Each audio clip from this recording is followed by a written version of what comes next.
I am sure आप में से बहुत सारे लोगों ने आमिर खान की थ्री इडियट्स जरूर देखी होगी और उस थ्री इडियट्स में एक डायलॉग था कि जब आपका दोस्त फेल हो जाता है तो बुरा लगता है, लेकिन जब वो टॉप हो जाता है तो और ज्यादा बुरा लगता है। हालांकि बुरा लगने का रीजन वहां पर कॉम्पिटिटिवनेस होती है और यहां पर भी वो कॉम्पिटिटिवनेस आनी जरूरी है। और उसी कॉम्पिटिटिवनेस से सवाल यह है कि भाई नेपाल किस डेस्टिनेशन से सीरीज खेलने वाला है, क्योंकि भाई आपके जो राइवल्स हैं उन्होंने बांग्लादेश को घर बुलाया, शारजा के मैदान में पहली बार एक टेस्ट नेशन को सीरीज हरा दी, 2-1 से सीरीज जीत गए। ये सबके लिए बहुत मेमोरेबल होगा, ये सबके लिए बहुत हिस्टोरिक होगा।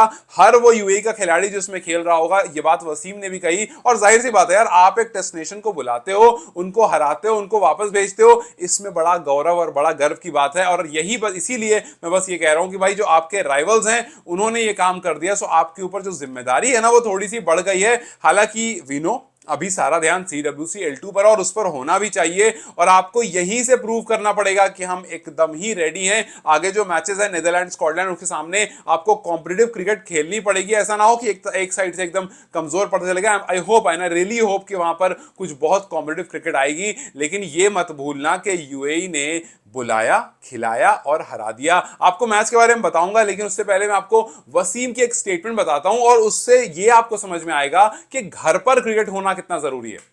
उससे ये समझ में आएगा कि यार टीयू ग्राउंड का तैयार होना कितना जरूरी है और नेशंस को घर पर बुलाना कितना जरूरी है। बाहर जाकर आप खेलोगे, उनके साथ खेलोगे और ठीक है वो सारी चीजें होती रहेगी, लेकिन जब आप घर पर बुलाओगे थोड़ा सा पॉजिटिव रहोगे और आप हराने का मादा रखते हो घर पर, बिकॉज आप घर की कंडीशन में खेल रहे हो। यही बात वसीम ने भी कही कि हमने यहां बहुत क्रिकेट खेली है, हमें इन कंडीशंस का पता है और हम किसी टाइम भी बांग्लादेश के सामने होप नहीं हार रहे थे, हमें पता था कि हम निकाल लेंगे। ये कब होता है? जब आप घर पर होते हो तो कॉन्फिडेंट होते हो, बाहर जाते हो थोड़ा सा कम कॉन्फिडेंट। देखो जब नेपाल ने पहला मैच खेला था तो कैसा हमने देखा ना, यूनिवर्सिटी टीम के खिलाफ भी एकदम से हमें कोलैप्स देखने को मिला, बट दूसरे मैच में वो थोड़ा बेहतर दिखे। तो जब घर से बाहर जाते हो ना आप थोड़ा अंडर कॉन्फिडेंट होते हो, लेकिन जब टीयू तैयार होगा, जब टीयू में सीरीज होना शुरू होगी, जब टीयू में आप टीम्स को बुलाओगे, वहां पर वो कॉम्पिटिटिव अच्छी होगी। बिकॉज देखो, घर बुलाकर आपने वेस्ट इंडीज की भी ये टीम हराई है।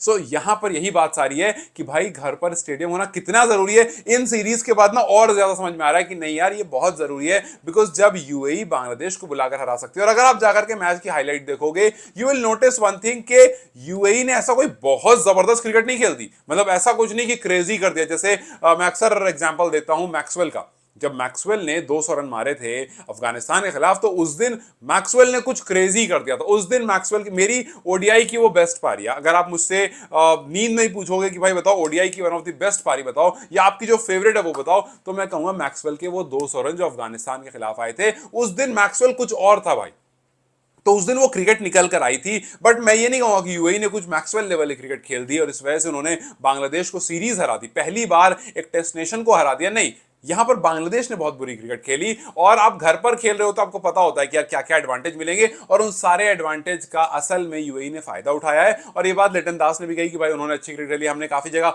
गलतियां की, हमसे बहुत सारी गलती हुई और आगे जाते हुए हमें ध्यान रखना होगा कि इस तरह का काम ना करें। और आप देखो सेकंड इनिंग में बहुत ज्यादा फैक्टर था कि ड्यू की वजह से गेंद जो है वो अच्छे से जा नहीं रही थी और आप इतनी बुरी जगह, इतनी बुरी स्लॉट पे बॉल डाल रहे थे कि आसिफ थे वो फटाफट फटाफट 5 छक्के उन्होंने लास्ट में मारे हैं और मैच को जो है वो इत्मीनान से खत्म कर दिया। सो ये जो पूरा मैच हुआ, इससे वही मैं कह रहा हूं, एक बात मुझे समझ में आ गई कि घर पर खेलना कितना जरूरी है, घर पर इंफ्रास्ट्रक्चर होना कितना जरूरी है। आज यूएई के पास वो सब कुछ है, इसलिए उनके लिए थोड़ा आसान हुआ।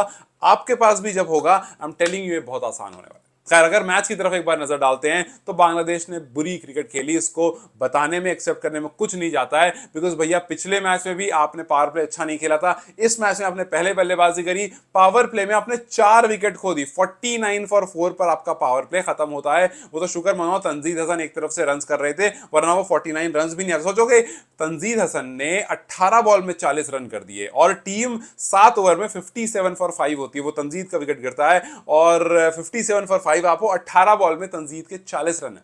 आप पैनिक हो जाते हो, 10 ओवर में आपके 69 फॉर 5 होते हैं, आप पैनिक हो जाते हो कि यार हम यूएई से कहीं सीरीज ना हार जाएं। आपके दिमाग में प्रेशर आ जाता है और उस पैनिक होने की वजह से 11वें ओवर में 2 विकेट और गिरती है। मतलब 11 ओवर खत्म होने पर आपका स्कोर होता है 71 फॉर 7। अब यहां से किसी को उम्मीद नहीं थी कुछ निकलेगा, बस जाकिर अली को हमने देखा है खेलते और हमें पता है कि वो कुछ बढ़िया कर देते हैं, खड़े होकर रन बना देते हैं। कल भी उन्होंने ही 35 रन बना दिए, जिस वजह से थोड़े रन आ गए और थोड़ा वसीम की बेवकूफी की वजह से रन आ गए, बिकॉज 19 ओवर में 136 पर 9 थे, बहुत से बहुत बनता तो 140 बनते। वसीम आते हैं कि भाई लास्ट विकेट है, मैं आऊंगा बॉलिंग करूंगा, वो आकर के इतनी बुरी बॉल डालते हैं, दो तो वो बीमर मारते हैं बॉडी पर नो बॉल, फ्री हिट पर फ्री हिट देते हैं और इवेंचुअली वो ओवर भी खत्म नहीं कर पाते हैं। 5 बॉल के बाद उनको सस्पेंड कर दिया जाता है कि भैया आपने 2 बीमर बॉडी पर मार दी है, और रूल के हिसाब से 2 बीमर बॉडी मतलब ओवर सस्पेंड, आखिरी बॉल कोई और आकर डालेगा। सो 5 बॉल में उन्होंने 23 रन दे दिए थे। आखिरी बल्लेबाज था, फिर आखिरी बॉल डालने आए और आखिरी बॉल जो कि फ्री हिट थी, वो फ्री हिट में क्या ही आप बचा लोगे, तो फ्री हिट में आपको 1 रन पड़ता है जो कि अलीशान डालते हैं सिक्स बॉल आकर के, और वहां पर जो है पूरा सुपड़ा साफ हो जाता है। 163 फॉर 9 जो है वो बोर्ड पर लग जाता है। 163 रन यूएई को टेक्निकली करने होते हैं जीतने के लिए, और यूएई ने अच्छी शुरुआत करी, हालांकि वसीम चल नहीं पाए, वसीम शुरू में आउट हो जाते हैं, बट 6 ओवर में 50 रन आपका बोर्ड पर लगा हुआ था। 10 ओवर में आप 76 पहुंच जाते हो, 2 विकेट पर आपके पास 8 विकेट बची होती है, 60 बॉल में 87 रन करने होते हैं। ड्यू ऑलरेडी है, बॉल ग्रिप हो नहीं रही है, सो जितना भी गेंदबाज कोशिश करे उससे बॉल उस स्लॉट पर गिर नहीं रही है, और बॉल गिर भी कहां रही है, बिल्कुल स्लॉट एरिया में। आसिफ ने पकड़ पकड़ के ऐसा मारा है लास्ट में, 26 बॉल में 41 रन, 5 छक्के लगाए और मैच को इधर से उधर कर दिया। और अलीशान जो है वो खड़े रहे, उन्होंने 68 रन की पारी खेली और नॉट आउट होकर के चले गए, और मैच जो है वो बड़े इत्मीनान से जीत लिया, सीरीज जीत लिया। और पूरा जो यूएई क्रिकेट था भाई वो क्रेजी, बिकॉज ऑब्वियसली बात है यार, आपने टेस्ट नेशन को हराया, घर बुलाकर हराया, और इट्स अ बिग थिंग, हर रोज नहीं होती है चीजें। So they were really happy and congratulations to each and every UAE fan, जो कि बहुत थोड़े से है बिकॉज उनकी खुद की टीम ही नहीं है, बट ठीक है, स्टिल आपसे एटलीस्ट ये समझ में आया कि यार इंफ्रास्ट्रक्चर का होना कितना जरूरी है, घर पर चीजें होना कितना जरूरी है। एंड आई होप कि इसको देख करके 2 चीजें जरूर हो।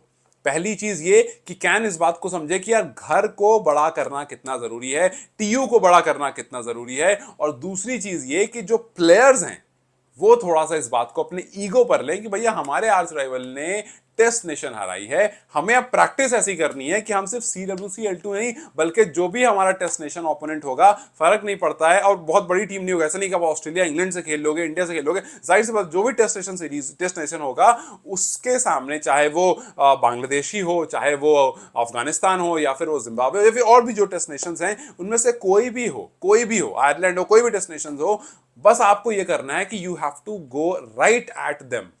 अगर ऐसी कोई टीम है जो स्पिनर्स के लिए जो स्पिन अच्छा खेलती है, तो आपको अपनी स्पिन मजबूत लेके जानी है। कोई ऐसी जो पेस अच्छा खेलती है, तो इन दोनों में आपको अपना पेस स्ट्रॉन्ग कर लेना है, बिकॉज आपको कुछ भी करके डोमिनेट करके आना है। हार जीत में बार बार हार जीत से फर्क नहीं पड़ता है, आपको कॉम्पिटेटिव क्रिकेट खेलनी है, और ऑब्वियसली हरा कर आओगे तभी बात बड़ी, तभी इतनी बड़ी बात होगी, वरना बात इतनी बड़ी नहीं होगी। बट यस, इससे थोड़ा सा ईगो पर आना चाहिए भाई, थोड़ा ईगो पर तो आना चाहिए, ईगो पर आएगा तभी परफॉर्मेंस होगी, और कैन की ईगो पर आना चाहिए, क्योंकि ईगो पर आएगा तभी टीयू जो है वो जल्दी तैयार होगा, और फिर आगे जो सीरीज है वो वहीं कंडक्ट होगी, और वहीं पर डेस्टिनेशंस आएंगे, और वहां पर आकर के जब हराओगे तो आपके अंदर भी बहुत ज्यादा कॉन्फिडेंस बढ़ेगा, और आपका भी नाम जो है वो इलाके में फटेगा, थोड़ा नाम बनेगा कि हाँ भैया ये तो अब घर के शेर जो है वो अब स्टेडियम में खेल रहे हैं, और डेस्टिनेशन को बुला बुलाकर हरा रहे हैं, और बाहर जाकर भी खेलने का मादा रखते हैं। तो खैर, इससे बहुत सारी चीजें देखने समझने की जरूरत है, और आई होप कि इससे थोड़ा सा रिफ्लेक्शन नेपाल क्रिकेट पर भी आया, और डिफरेंसेस नेपाल क्रिकेट में भी हमें दिखे। खैर, how do you see this victory of UAE over Bangladesh 2-1? Great thing, मुझे कमेंट्स जरूर बताएं। Till then you guys take care, I will see you very soon.